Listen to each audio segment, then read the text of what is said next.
Here is the 2024 Hyundai Sonata SEL with the convenience package in onyx black with black interior. Only two trims to option this year, still offering all-wheel drive, which you can't even get that in a Honda.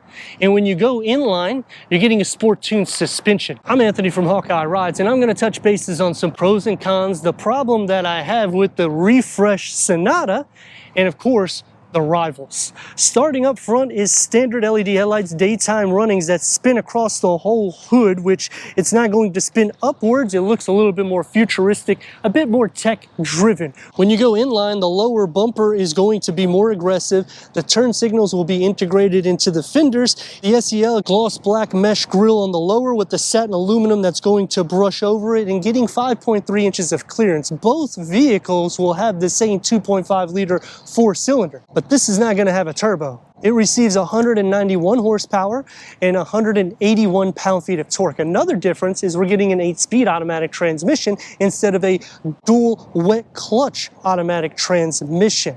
Achieving 25 mpgs for the city and 36 mpgs for the highway, this is a front-wheel drive setup. The convenience package changes the 17-inch to these 18-inch wheels. The inline gets 19-inch wheels, and the Vent will have the inline badging, whereas we get the satin aluminum, and across all the window housing, and the side rockers will still flare out. So whether you option the inline or you go SEL with convenience package, you're still getting a sporty coupe design, and this is the most aerodynamic Sonata out. Going back to the rivals, nobody's going to be as fast as this, especially when you tick the box for the inline, because Honda, they're all going hybrid.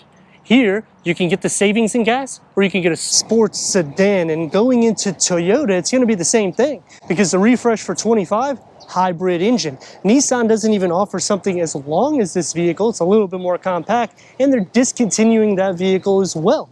H-styled LED taillights, which spin across the whole back of the rear. Because this is not the inline, we're not getting the dual exhaust, but we'll get the satin aluminum that bulges out, that goes into the air vents. And going into the inline will give us the more sporty bumper, but as it sets, I'm pleased with the refresh. Quick release, going into 15.6 cubic feet of storage. Underneath the floor, gets a spare tire, split fold the rear bench in the back. And because I'm tall, I'm gonna just kind of go inside, push it down. You're going to have a little bit of a lip, maybe a 3 to 4 inches there, but it will increase the cargo to the sedan.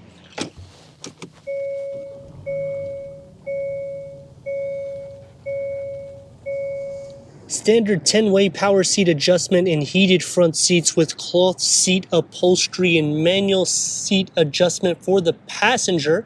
The inline will get a unique bolstered sport seats with sport pedals. Headroom and leg room. We have the convenience package, which adds a few things in the interior, which we will touch bases with. You'll have the aluminum inlays that will go through the center of the dash. The curved one-panel, two-screen layout, which is a 12.3 with navigation. That's part of the convenience package. The 12.3 for the gauge cluster is also part of that package. Otherwise, there'll be a 4.2. We have wireless Apple CarPlay, Android Auto, Sirius XM, AM, FM, streaming Bluetooth audio. Put it into reverse. We've got a reverse camera. The trajectory will expand when you change or move the wheel. And you can change different layouts to make it a little bit bigger, or if you want to tow. Dual climate control settings, wireless charger as part of the convenience package, USB ports, push here, and you get a 12 volt. Area for the key fob, and here it is for the new Sonata. Driving mode select, auto hold, which is a nice feature when you're at a stoplight. You don't have to hold the brake. Satin aluminum outlining the cup holders. Opens up into a pretty deep storage pocket. It is pushed back a little bit, but it is more sporty too, with a large wall in between, making the driver focus setup and giving us a sleeve of storage for the passenger. Leather wrap steering wheel because of the convenience package. The new shifter, which is on the steering column, paddle shifts, and it's a multi-function steering wheel. And the gauge cluster can go through an array of information for the driver, including the driving modes. But you got Sport, My Mode, and Normal. The dashboard integrates into the dash, auto-dimming rear view mirror, and the pano moonroof is also part of the convenience package. Door panel is going to be more sporty. I like how they kept the grab handle, and it's one touch up and down for the front windows with a long storage pocket. Back seats headroom and legroom storage only behind the passenger seat. USB ports, no air vents, no third climate control. Cup holders with an armrest, and the door is going to have the same style as the front, and they don't strip out anything, so it's going to be still sporty, but you'll have the same materials with a umbrella or a flask holder that's going to be in the center. Sliding into the center, the rails are pushed up, but you will be sharing some feet space.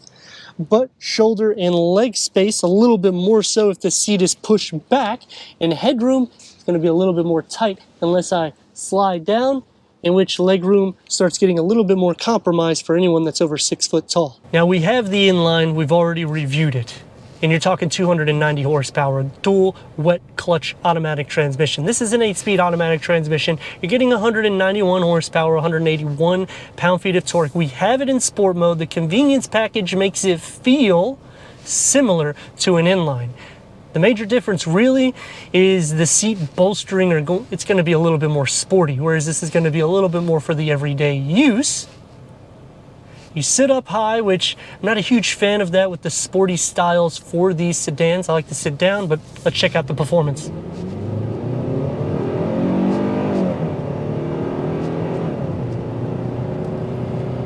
A 2.5 liter inline 4-cylinder will make some noise, otherwise the sound deadening is really good. The drive to it's super smooth. And the seat cushions is actually a little bit better than this. I like how the inline contours your body.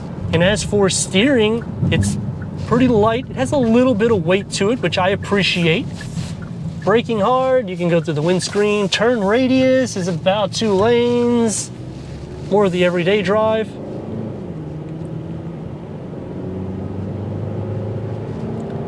And this is where you're going to appreciate the 8-speed automatic transmission opposed to the dual wet clutch automatic transmission, because when you're going in the day in and day out use, you won't feel that jerk. It's going to take me to some pros and cons, starting off with the pros on the new Sonata. The refresh, they did a good job. I like that when you get into the SEL, you can get the convenience package, which is a little bit over $3 grand, but you're getting similar features, almost everything that you would get in the inline, except for the turbocharge, the suspension, the seat. There's a few things, obviously. The curved 1-panel screen, they did a good job integrating it, making it look more in the dashboard instead of out of the dashboard. You still have a physical touchpad for the dual climate control settings. I dislike that we don't get any air vents in the back. Standard heated front seats, that is a good little luxury feature. And you get all-wheel drive as an option when you go into the SEL. A big problem that I have is the inline, I feel, ticks the box for everything. When you add the convenience package to the SEL, you're actually going to pay more than you would the inline, in which you get more power, but then on the inline, you can't option an all-wheel drive. So they kind of have things configured a little weird, but then when you're thinking about it as a buyer perspective, this is going to be more smooth, you're going to get better MPGs. If you live up north, all-wheel drive or front-wheel drive, whereas that one's going to be a little bit more rigid. But it would be nice if we optioned the convenience package and we actually got a savings opposed to the inline, because you're getting all these features standard and they're going another level up, giving you the 12 speakers through Bose, where here you can't option that. I'm liking how quiet the ride is, though. I would say this is one of the most quiet in class compared to Toyota and Honda. And now the new Toyota Camry, they're going hybrid, so you can't even get a powerful variant that would be something to compete with the inline, in which it's making the segment have a huge gap, because you can get a vehicle in the mid 30 grand and you're going against people that are more towards luxury and sport instead of everyday or a sporty sedan. So I like that Hyundai has outclassed all of its competition, but I dislike the seat, how you sit up so high. Even in the inline, it's the same thing. You also have this gear lever that is on the steering column, and because this is a Sonata, I'm tall, I do hit it whenever I move my legs, and it'll hit my knee. For shorter people, you may not have that issue. I like that they extended out the armrest, because if you are shorter, you still have an armrest, and they've kind of made it where it's actually passenger driven for the center cluster, because the opening is on the passenger side opposed to the driver's side. Because the engine is a carryover, you'll still feel the vibrations through the cabin at a stoplight. The steering wheel, you'll kind of feel a little bit of that pulse feel. And when you go to a higher speed, you can see some indentions in the hood because it's a thinner material. But this is also a more aerodynamic vehicle opposed to last generation. I would have liked to see a power increase for the SEL, since we only have the two trims to compare against, because when you go from this to the inline, it's night and day difference. You're not going to go to the back seat when you floor it here, but you could possibly do that with the inline because it has that much torque underneath it. I like how Hyundai has kept it sporty yet tech driven.